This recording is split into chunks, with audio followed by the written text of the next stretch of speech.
UFC Fight Night Usman versus Joaquin Buckley is finally approaching, man. I'm going to give you guys my full card prediction. So that means I'm finally going to pick a side between Usman and Buckley. Initially, I remember I was thinking Usman. Then lately, I've been thinking Buckley. Then I watched some Usman footage. Now I'm like a little bit back and forth. But I know who I'm going to pick. We're going to talk about it when the time is right. But for now, we're going to go through the first fight of the night, which is a banger fight. I can't wait for Jamie Lynn Horth versus Vanessa Demopoulos. Yeah, this fight is mid to me. I can't lie. Both coming off of losses. Vanessa was crying. Like, bro, watching Vanessa fight in her last fight, she was complaining so much about like glove grabs. She's just such a complainer while getting her ass whooped, kind of thing. And like I feel like Vanessa does her best work when she's grappling and she's the bull in the grappling. But then there'll be so much fights where she's just getting out grappled and kind of masterclass. Jamie Lynn Horth has some decent takedowns and some decent takedown defense. That being said, I feel like it's going to be hard for Vanessa to just go in there and maul her like she wants to. And then the striking, I just gave it to Jamie Lynn Horth. Jamie's, of course, her last loss is Miranda Maverick, who's fighting the co-main event, who's actually a really good fighter with a crazy win streak. So I don't really look at that loss for Horth and say it's horrible. Whereas I look at Vanessa Demopoulos just having these like debatables with kind of these nobodies. I feel like this is an easy fight to pick. I am going to go Jamie Lynn Horth, but it is a women's MMA fight, so who knows, bro? Who really knows? No one, but I am going to go Jamie Lynn Horth for the win.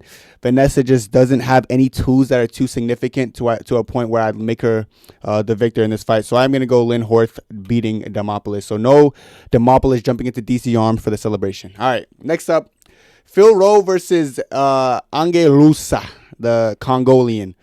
Yeah, these two are both running 2-fight L streaks. I'm not gonna lie.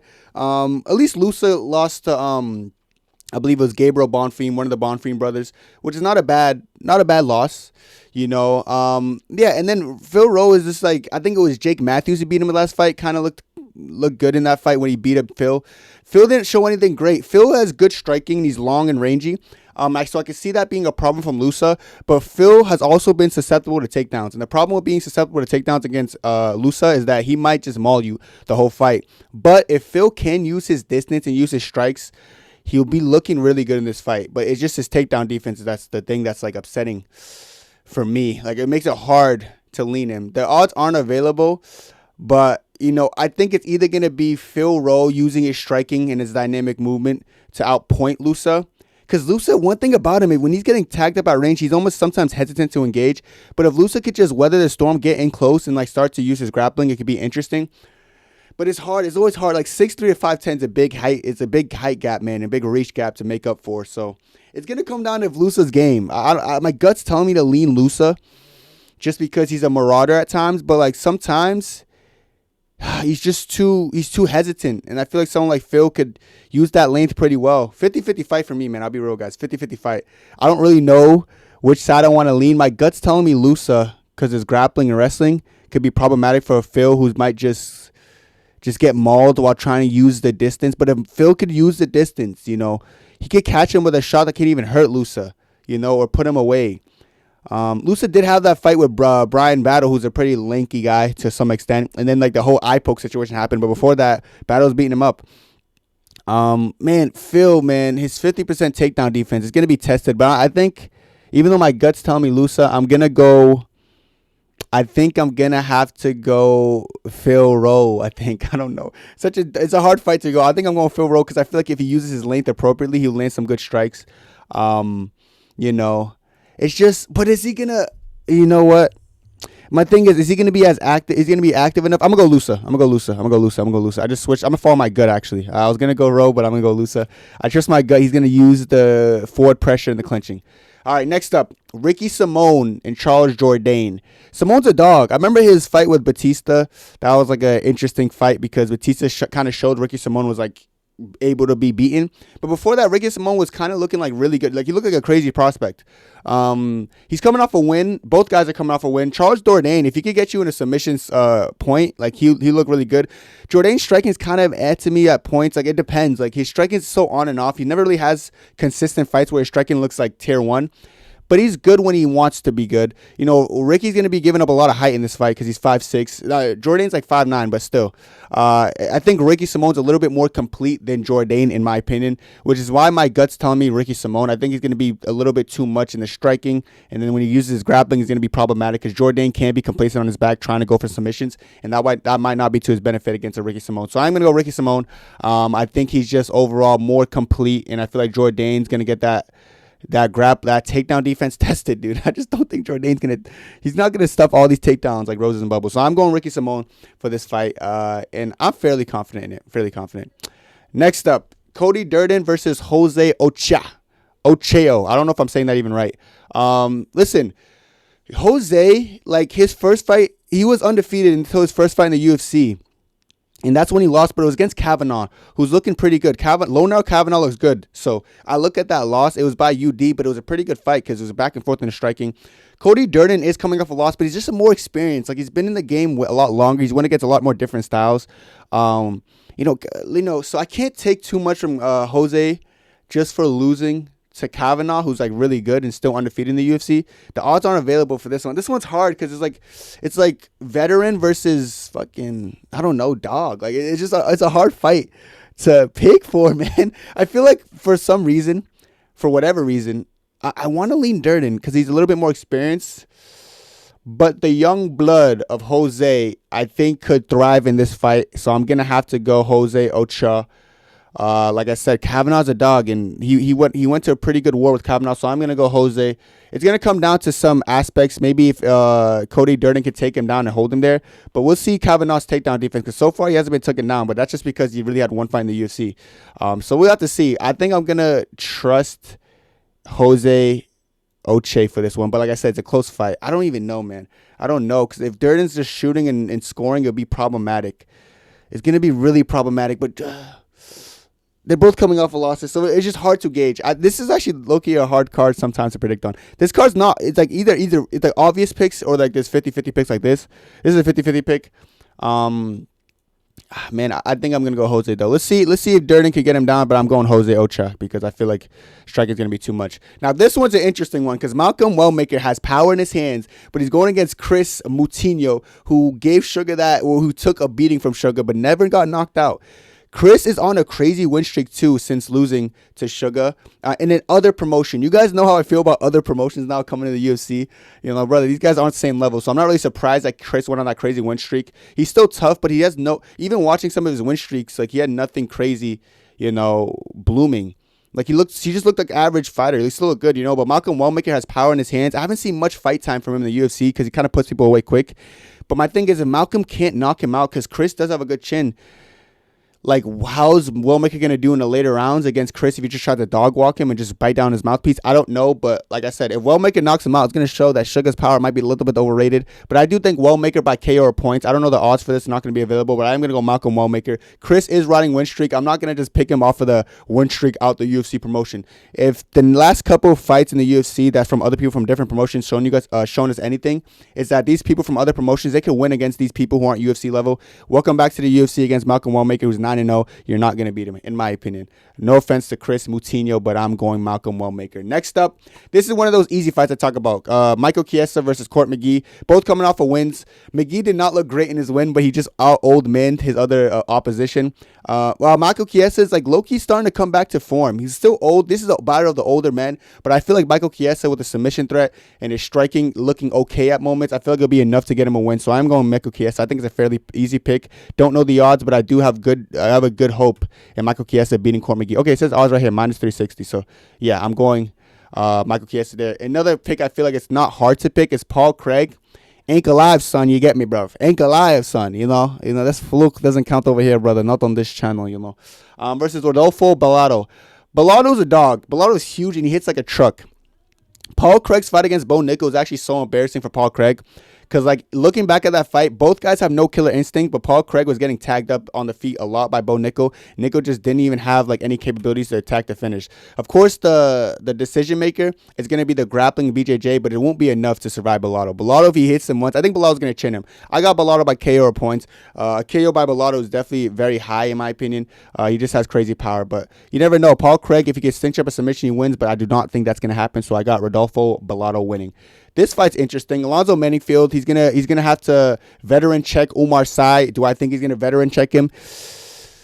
Like, I don't know if Umar Sy has hustled with the stars yet or tussled with the law, but what I've seen from him, he actually looks really good. He looks explosive. He looks dynamic, and he looks good on the feet. And he's tall. He's 6'4". He's going to have the height advantage over Manningfield, so I think that's going to be enough for him to land some good strikes, be in and out. And when he needs to, his grappling has been proving okay. So I'm going to go Umar Sy here, the young up-and-comer. Minus 575 is kind of crazy, but I do still think Umar Sy is going to win, so I am going to go Umar Sy. Pretty confident in that pick. Minus 700, it says right here. Damn, boy, they're making them a huge favorite.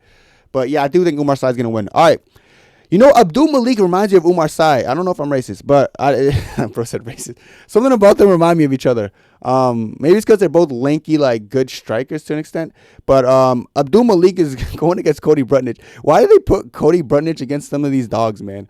Brutnage is a dog. You know, he threw off Bo Nickel, and Bo Nickel tried to impose his dominance. But of course, Nickel got that fight done regardless. Abdul Malik is actually a really good striker. If he gets his range early on Cody Brutnage, I see him knocking him out. As far as the grappling is concerned, I don't see Abdul Malik initiating grappling. Maybe Cody Brutnage is going to try to initiate stuff in the clinch and push him against the cage and try to wrestle him there. But Abdul Malik being so physically imposing, it gives me a hard time seeing Brutnage kind of go in there and melts Abdul Malik against the fence or try to wrestle him there. He's 8-0. I think the win streak's going to continue. I think he's going to win. I got him by KO points. I got Abdul Malik beating Cody Brutnage. Moving on. Oh, my God. Battle of the Codys, man. We just had Cody last fight, and now we have Cody another one. Cody Garbin, man, versus Rooney Barcelos, who fucking he's coming off I believe it's a Peyton Taba win, which was a good win. And Brutnage is coming off a finish loss. I think he got submitted by Figgy or something. It was a Figgy loss. I don't know. I think it was submission. Yo, listen. Here's the thing about Cody Brutnage, Cody Garbin. He's actually a pretty good chat. And he's not even old. He's still he's early 30s, so he's not necessarily old. He fights and he gives me old vibes, and he kind of looks like that old man, aesthetic. But Garbin is good, dude. Garbin's good. But of course, Barcelos could wrestle. What got him the win over Peyton Taba, in my opinion, was his wrestling ability. But he's not going to go in there and just maul Cody Garbin in the wrestling. But that's what I said against Cody against Figgy. I was like, I don't know if Figgy's going to maul him in the wrestling. But Figgy kind of took him down pretty easily. And Cody Garbin's a great wrestler. I'm pretty sure he's All-American, He's a really good wrestler. But he kind of got taken down and controlled by a smaller man like Figgy. So I look at Barcelos. I think that wrestling ability is still going to be there. He's going to be able to take down Cody. But it's going to be a close fight because Garbin on the feet, I feel like he's going to have very explosive hands and the quicker hand speed. So I feel like he'll catch Barcelos a lot.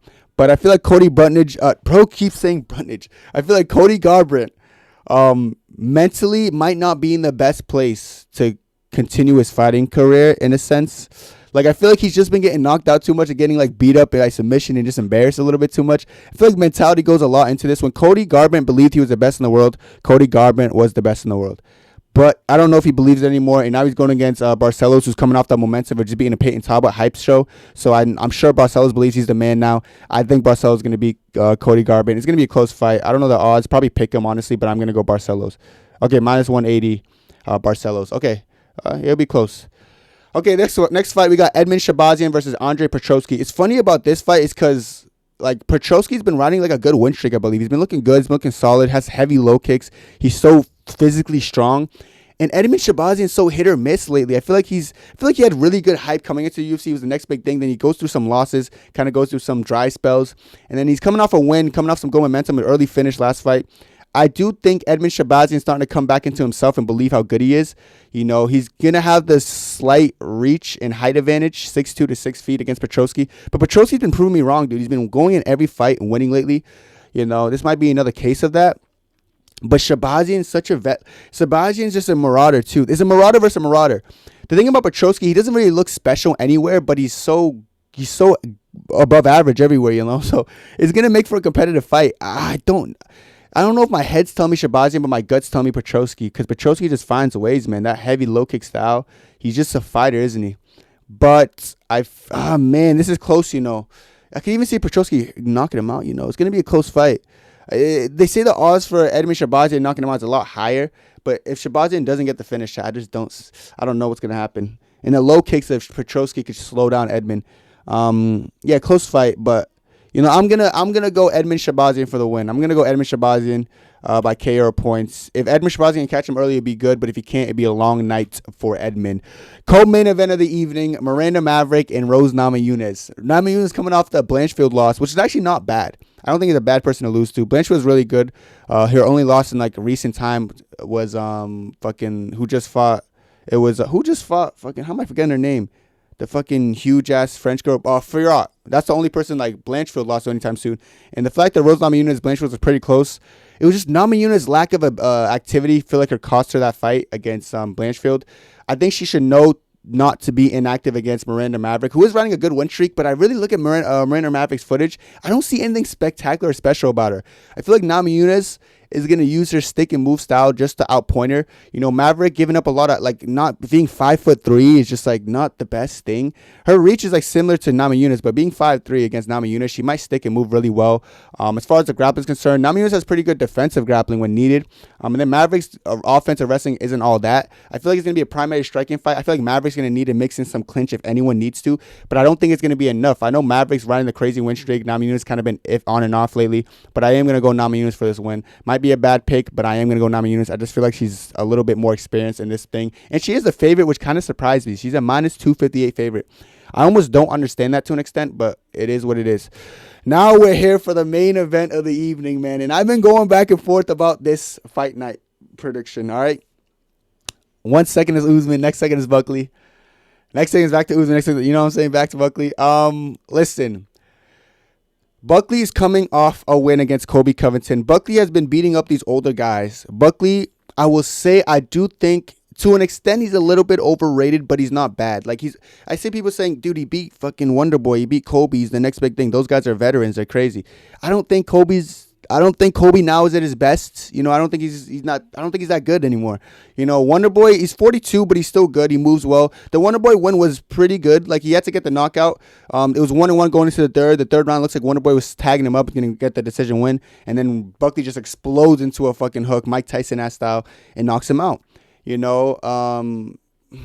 just Buckley beating these guys. They're great wins. Don't get me on paper. They're great wins, but it's I don't know, man. I don't know. I know styles make fights, but you put Usman against Wonderboy, who's 41. I think Usman doesn't lose a single round to him, just melts him, takes him down. But Buckley's wrestling's a little bit strange to me because it's not absurdly great, but he's so strong that some things work out. Against Usman, the physicality advantage that Buckley has over a Colby Covington, because you can see the difference between Colby Covington's physicality and Buckley. He won't have that physicality and just muscle advantage over someone like Usman. So you won't see a similar fight to the Colby fight. People expecting it to be anything like the Colby fight are idiots.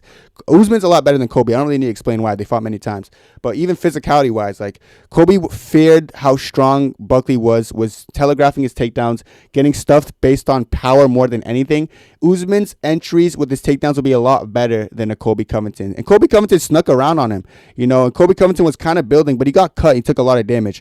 Usman fight style doesn't fight in a way to not take damage. Matter of fact, I think it's the polar opposite. I think Usman gets in there and he wants to make it scrappy. He'll grab your neck, he'll uppercut you, he'll sit down, throw his head down, he'll swing, he'll make it ugly. Buckley has not seen that before. Buckley is used to people respecting him being on the back foot, and then Buckley kind of deciphers what he's going to do there and ducks over, looks for the big land of the big hook, anything. I don't know if he's going to have that capability against Usman. I don't know if he's going to have the capability of backing up Usman the whole fight and trying to pick his shots. I think Usman will be game. I think Usman, from a technical boxing standpoint, might actually be better than Buckley as far as just the traditional jab, just landing a straight punch, making it uncomfortable for Buckley. And just don't make Buckley comfortable. Sometimes Buckley gets into a standstill where he just kind of relies on head movement and tries to explode. But going that one explosive shot at a time might not be to the best of Kamaru Usman. Against a Kamaru Usman, in my opinion, who's just going to be very scrappy and very volume heavy. So this fight's going to be hard to call. I'm curious to see the wrestling exchanges. I'm sure Kamaru Usman's going to be the better wrestler and out-wrestle him for most of the fight. But I'm still going to have to see a little bit more. You know, I wish I knew, because I haven't seen Usman for 2 years, chat. And one thing that's going to be obvious and evident is that Usman will have ring rust. You cannot say Usman will not have ring rust. If you're going with Usman, you have to acknowledge that the first couple rounds, he's going to start a little bit slow and try to, get his feet under him. Ring rust happens to everyone. The fact that Usman has ring rust is going to negatively affect his style. Usman's style kind of relies on him being in the ring a lot because he likes to be scrappy and on the front foot and in these brawl situations, Against Khamzat even, guys, he was like hesitant to start. Like, he respected Khamzat's grappling, of course. He's not going to respect Buckley's grappling the same as Khamzat. I thought it was a draw with Khamzat, a very competitive fight. He beat Khamzat 2 rounds out of 3. And Khamzat's a lot better than Buckley, but styles make fights, 1. And then 2, that was 2 years ago almost, guys. 2 whole years ago. Buckley has been active. He's been the young, hungry guy. Usman has been inactive, healing from his knees and his injuries and stuff. But taking 2 years to heal from your injury, just to get back in there with the young buck, like that injury you healed from, it doesn't matter because now you're taking inactivity and he's just not going to be at his peak performance. And I understand this. The Usman that fought Khamzat would absolutely destroy Buckley on 10 days notice as well. If that same Usman fought Buckley on 10 days notice, he wins. It's not even a conversation. But it's going to be a conversation now because that was 2 years ago, and now Usman's going to take some time off and he's not going to be the same person. But from what I see from his training footage, I was really happy to see him timing takedowns well off his striking, not just blindly shooting takedowns like Colby Covington was. He looks smart and he looks ready and he looks game. It's going to be a scrap and it's not going to be people saying Buckley's going to knock out Usman don't understand Usman. Usman doesn't get knocked out with hand-to-hand combat. People are saying, oh, Leon Edwards kicked him in the head in the 5th round by some fluke, so that means he's chinny. Usman's not chinny, dude. He's not getting knocked out by Buckley. I'm not worried about a knockout. I can see this fight going the distance. I can see it being a very scrappy war that Buckley starts better and Usman ends up finishing stronger. But it's going to come down to round 3. Round 3 is going to be the decision maker in this fight. Round 1 might be Buckley. Round 2 might be Usman. Round 3 is going to be undecided. Round 4 might be Buckley. Round 5 might be Usman. I can see something like that. It's going to come down to round 3. I know it is. It's probably going to go to decision. It's going to be who wants it more. And I feel like in a fight, with who wants it more, it's going to come down to the little things. Not just like a big strike, but like in the like brawls, who's winning, who's getting the last exchange, who wants it more, who's pushing the pressure more, who's landing the more strikes. And I could definitely see that being Kamaru Usman. Should I bet and pick against the Nigerian? My main event picks have been really good this year. I don't want to like mess it up. And honestly speaking, I really see Usman have a really good chance at winning. I do. I really do. But then again, I see Buckley just as the guy who's not on a crazy layoff, who's been fighting actively, who's been beating these older guys, but Usman's an older guy too. So just because he's beating a 41-year-old Wonder Boy and an older Kobe, it's not like Usman's young up and comer. Usman's one of those older guys too. Is he better than Wonder Boy? Yeah. Is he better than Kobe? Yeah, but still, he's an older guy. It's a hard fight, man. It's really hard for me to call and predict. But when push comes to shove, when I close my eyes, who do I actually see winning this fight? Excuse me. I see that's a nervous bird, bro. I think I have a easier time seeing Joaquin Buckley beat Kamaru Usman this Saturday, and I think it's because of the inactivity for Kamaru Usman. Last time I picked against a Nigerian was UFC 287. I picked Pereira to beat Adesanya. And we're going to do this again. We're going to pick Buckley to beat Usman so the Kenny Nigerian curse will come true. Whenever I pick against a Nigerian, they win. So I will pick Joaquin Buckley to beat Kamaru Usman because I actually think he can and will, probably. But it really just comes down to hoping the Kenny Nigerian curse comes true. But let me know what you guys think about this main event, baby. We're going Buckley. I will not be betting on either guy because I just want to watch this fight just in heart and peace. I might bet on like the distance of the fight maybe, but we'll see. But I just want to see how they fight. But I can't go for the older guy this time around. I have to go for the younger guy. Go Joaquin Buckley. I feel like he has a better chance. So definitely won't be betting on either guy because I will never bet against a Nigerian, but I'll never. I'll pick against a Nigerian if I don't think they're going to win. And I don't think Kamaru Usman's going to win because one of my favorite fighters. I'm sorry, but we're going Joaquin Buckley for the win. Let me know what you guys think about these fights down below. That's it for me, and God bless. 2, 3.